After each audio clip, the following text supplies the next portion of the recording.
एक school girl जिसे लगता है पाइप में कोई रहता है उसके पास जाके पूछती है कि क्या कोई है वहाँ पर। और तभी वहाँ से निकलता है एक प्यारा सा पिंक ऑक्टोपस जो उस लड़की को देखकर रोते हुए कहता है मुझे भूख लगी है, और बताता है कि वो किसी और ग्रह से आया है। और जब वो यहाँ पहुंचा तो उसकी ज़िंदगी काफ़ी मुश्किल थी, वो पकड़े जाने वाला था, पर किसी तरह से बचते बचाते वो यहाँ तक पहुंचा। पर इस सब दौरान उसके पास खाने के लिए कुछ भी नहीं था। जो सब सुन वो लड़की उसे एक ब्रेड देती है जिसे वो ऑक्टोपस एलियन खा लेता है, जहाँ वो ऑक्टोपस एलियन हर एक सेंटेंस के बाद पी बोलता है। और इस लड़की का नाम शिजुका होता है जो उससे उसका नाम पूछती है, जिसका नाम उसे समझ ना आने पर उसका नाम वो रख देती है टाकोपी। जिसके बाद टाकोपी उसे उड़ने वाले गैजेट दिखाता है और उसे शिजुका को देता है, पर शिजुका को उसके गैजेट्स में कोई इंटरेस्ट नहीं होता और वो वहाँ से उस गैजेट को यूज़ किए बिना निकल जाती है। और वो जाते हुए कहती है अगर वो उड़ भी सके तो कुछ नहीं बदल पाएगी। जो सुन टाकोपी को लगता है कि इंसान उड़ सकते हैं और शायद शिजुका पहले भी उड़ चुकी है। अगले दिन दोबारा शिजुका टाकोपी से मिलने आती है, जिस दौरान उसके स्कूल के बच्चे वहीं से गुजरते हैं और किसी को परेशान करने की बात करते हैं, जहाँ उन्होंने किसी के राइटिंग बोर्ड को तोड़ दिया।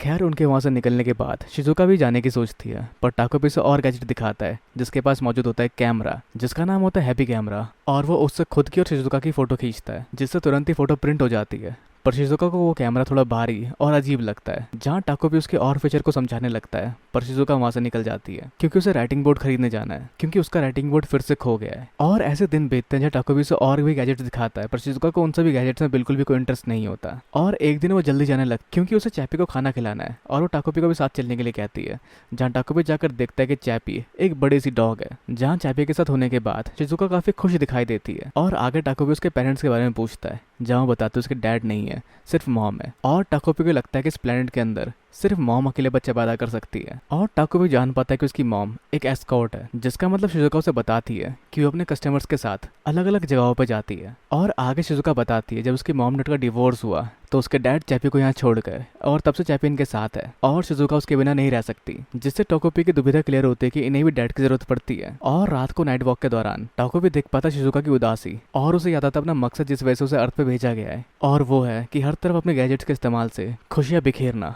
बस रूल्स को तोड़े बिना। पर शिजुका उसके साथ होने से थोड़ी खुश होती है और जाते हुए उसे किस देकर जाती है और उसे अगले दिन मिलने का वादा करती है। पर अगले दिन जब शिजुका उससे मिलने पहुंचती है तो उसकी हालत काफी खराब होती है और उसके हाथ में सिर्फ उसके डॉग का पट्टा होता है, जहाँ इसकी वजह वो एक लड़ाई बताती है, जिससे टाकोपी उसे एक रिबन देता है जिसके इस्तेमाल से कोई भी दो लोग आपस में दोस्त बन सकते हैं, जिस रिबन की लंबाई जितनी मर्जी लंबी हो सकती है। जो देख शिजुका उस गैजेट को मांगती है, पर रूल था कि ये गैजेट हमेशा हैप्पियंस के सामने यूज होना चाहिए, किसी भी एलियन को ये नहीं देना। पर शिजुका को पहली बार खुश देखकर और कोई गैजेट मांगता देखकर टाकोपी उसको वो गैजेट दे देता है और काफी देर तक वहाँ खड़े होकर सोचता है कि शिजुका ने दोस्त बना लिए होंगे ना। और मिलने पहुंचता शिजुका के घर उससे, जहाँ वो देखता है कि वो उसी रिबन से लटकी हुई है।